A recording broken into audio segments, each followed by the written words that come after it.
Top quality और consistent performance के लिए सिर्फ सिल्वर पंप नाम याद रखना।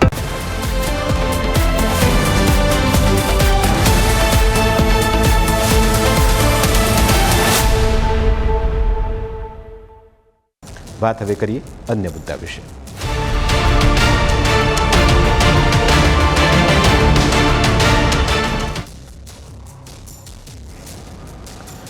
યુવતી નાની છે, તેને લલચાવો, ફોસલાવો અને લગ્ન માટે તૈયાર કરો, ત્યારબાદ ભાગી જાઓ અને પછી ધર્મ પરિવર્તન માટે દબાણ કરો।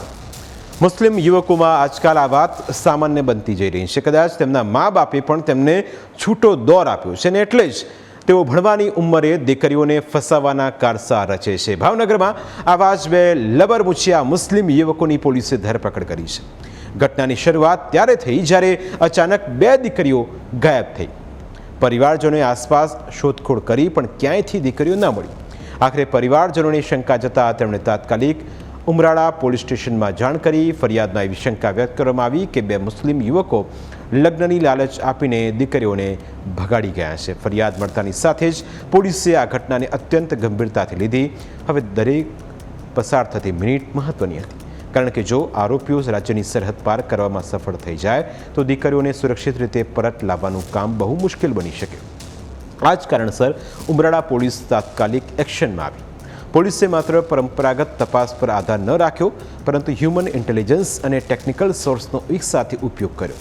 મોબાઈલ લોકેશન, સંપર્કોની વિગતો અને મળતી દરેક માહિતીના આધારે તપાસનો વ્યાપ વધારવામાં આવ્યો। સાથે જ ક્રાઇમ બ્રાન્ચને પણ તપાસમાં જોડવામાં આવી। તપાસ દરમિયાન અલગ અલગ દિશામાં 4 વિશેષ ટીમો બનાવવામાં આવી। સમગ્ર જિલ્લામાં શોધખોળ શરૂ થઈ। સંભવિત તમામ સ્થળોએ તપાસ કરવામાં આવી, પરંતુ શરૂઆતમાં આરોપીઓનો કોઈ પત્તો લાગ્યો નહીં। છતાં પોલીસ ટીમોએ હાર માની નહીં। દરેક માહિતીની ચકાસણી કરવામાં આવી અને તપાસ સરળતા તરફ આગળ વધતી ગઈ। આખરે ભાવનગર ક્રાઇમ બ્રાન્ચની 4 અલગ અલગ ટીમોના પ્રયાસો રંગ લાવ્યા। બરવાડા પોલીસ સ્ટેશનની હદ વિસ્તારમાંથી બંને દીકરીઓને સુરક્ષિત રીતે શોધી કાઢવામાં આવી।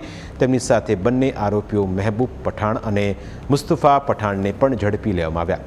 સમગ્ર ઓપરેશન માત્ર 5 કલાકની અંદર પૂર્ણ થતાં પોલીસે સમયસર મોટી ઘટનાને અટકાવવામાં સફળતા મેળવી। તપાસ દરમિયાન સામે આવેલી વિગતો પણ એટલી જ મહત્વની છે। ઝડપાયેલા બંને આરોપીઓ મહેબૂબ પઠાણ અને મુસ્તફા પઠાણ સગા ભાઈઓ છે અને તેઓ સિહોર તાલુકાના વતની હોવાનું સામે આવ્યું છે।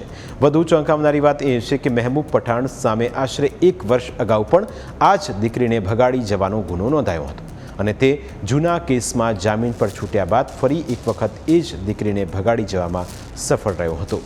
જોકે આ વખતે પોલીસની ઝડપી કાર્યવાહી તેના તમામ પ્રયાસો પર ભારે પડી અને 5 કલાકની અંદર તેને ફરીથી ઝડપી પાડવામાં આવ્યો। હાલ પોલીસે મહેબૂબ પઠાણને અગાઉ મળેલા જામીન રદ થાય તે માટે પણ જરૂરી કાયદેસરની કાર્યવાહી હાથ ધરી છે। સાથે જ સમગ્ર મામલાની વધુ ઊંડાણપૂર્વક તપાસ ચાલી રહી છે।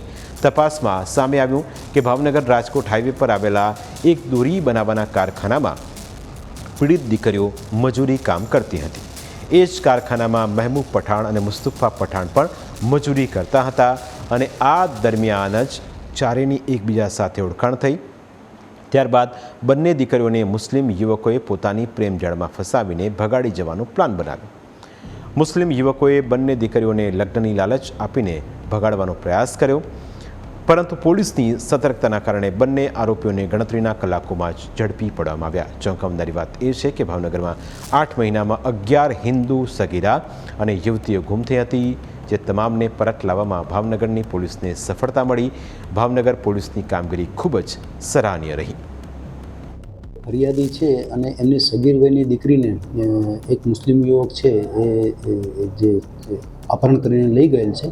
તાત્કાલિક તેમની ફરિયાદ દાખલ કરી અને બનાવની ગંભીરતા અને સેન્સિટિવિટી જોતાં ઉમરાળા પોલીસ તેમજ ભાવનગર એલસીબી એમની 5 અલગ અલગ ટીમો બનાવી અને ભાવનગરના જે સંભવિત વિસ્તારો હતા જ્યાં એ હોઈ શકે એવી સંભવિત તમામ સ્થળોએ તાત્કાલિક ધોરણે તપાસ હાથ ધરવામાં આવેલી। આ તપાસ કરી રહેલા હતા એ દરમિયાનમાં માહિતી એવી મળેલી કે આરોપી જે છે એનું અપહરણ કરી અને આ દીકરીને બરવાડા વિસ્તારમાં લઈ ગયેલ છે। એટલે તાત્કાલિક બરવાડા પોલીસનો સંપર્ક કરવામાં આવેલો અને પછી ઉમરાળા પોલીસની ટીમ, ભાવનગર એલસીબીની ટીમ તેમજ બરવાડા પોલીસની ટીમોએ સંયુક્ત ઓપરેશન હાથ ધરી અને બરવાડા ખાતેથી તેમને હસ્તગત કરવામાં આવેલ। સવાલ અહીં એ ઉઠી રહ્યો છે કે હિન્દુ દીકરીઓને જ કેમ ટાર્ગેટ કરવામાં આવે છે? મુસ્લિમ યુવકોને ફક્ત હિન્દુ દીકરીઓ સાથે જ કેમ પ્રેમ થઈ જાય છે? શું આજ સુધી તમે કોઈ હિન્દુ યુવકના મુસ્લિમ યુવતી સાથે પ્રેમ સંબંધો જોયા? દરેક હિન્દુ યુવતીએ આ બધી બાબતો વિચારવા જેવી છે, કારણ કે જે લોકો ઘરની અંદર અને ઘરની બહાર બંને જગ્યાએ પોતાની દીકરીઓને બુરખો પહેરાવીને રાખતા હોય તે લોકો તમારી સાથે લગ્ન કર્યા પછી શું તમને આઝાદ ફરવા દેશે? આવું નથી બનતું. ભોળી દીકરીઓ પ્રેમજાળમાં ફસાઈ તો જાય છે, એક સમયે લગ્ન પણ કરી લે છે, પણ પાછળથી પસ્તાવા સિવાય બીજો કોઈ જ વિકલ્પ રહેતો નથી, કારણ કે લગ્ન કર્યા પછી અસલી અત્યાચાર શરૂ થાય છે. જે યુવતીઓ પોતાના માતા પિતાના ઘરે જીન્સ અને ટોપ પહેરીને ફરતી હોય છે તે જ દીકરીઓની સ્વતંત્રતા છીનવીને તેમને બુરખામાં કેદ કરી નાખવામાં આવે છે. બાળકો પેદા કર્યા પછી તેની નજર સામે જ બીજી પત્ની લાવવામાં આવે છે.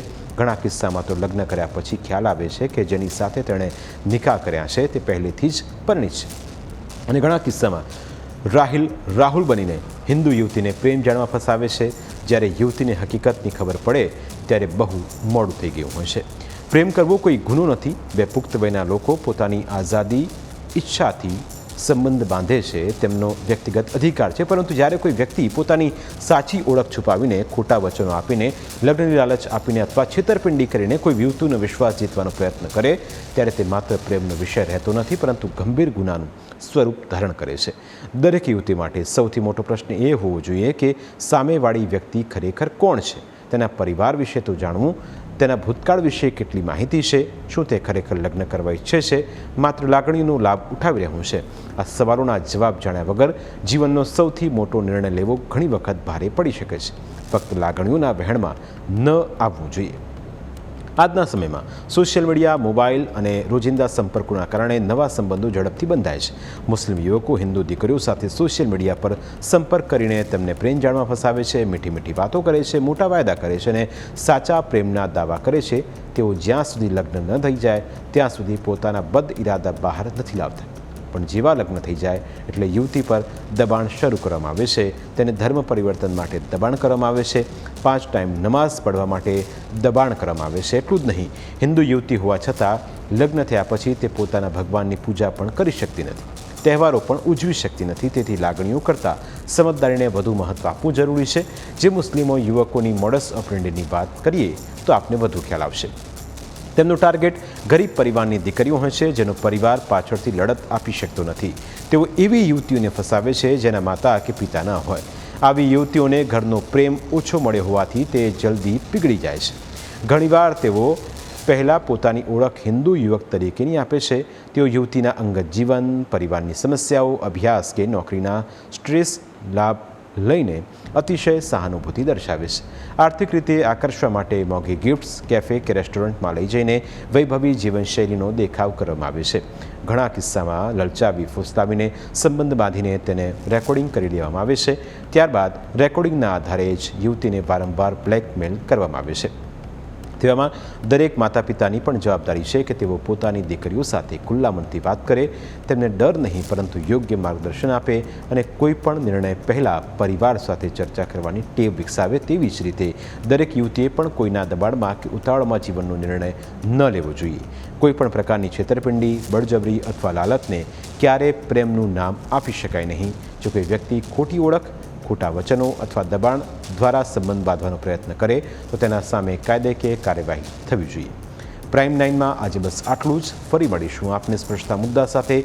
ત્યાં સુધી રજા આપશો. નમસ્કાર.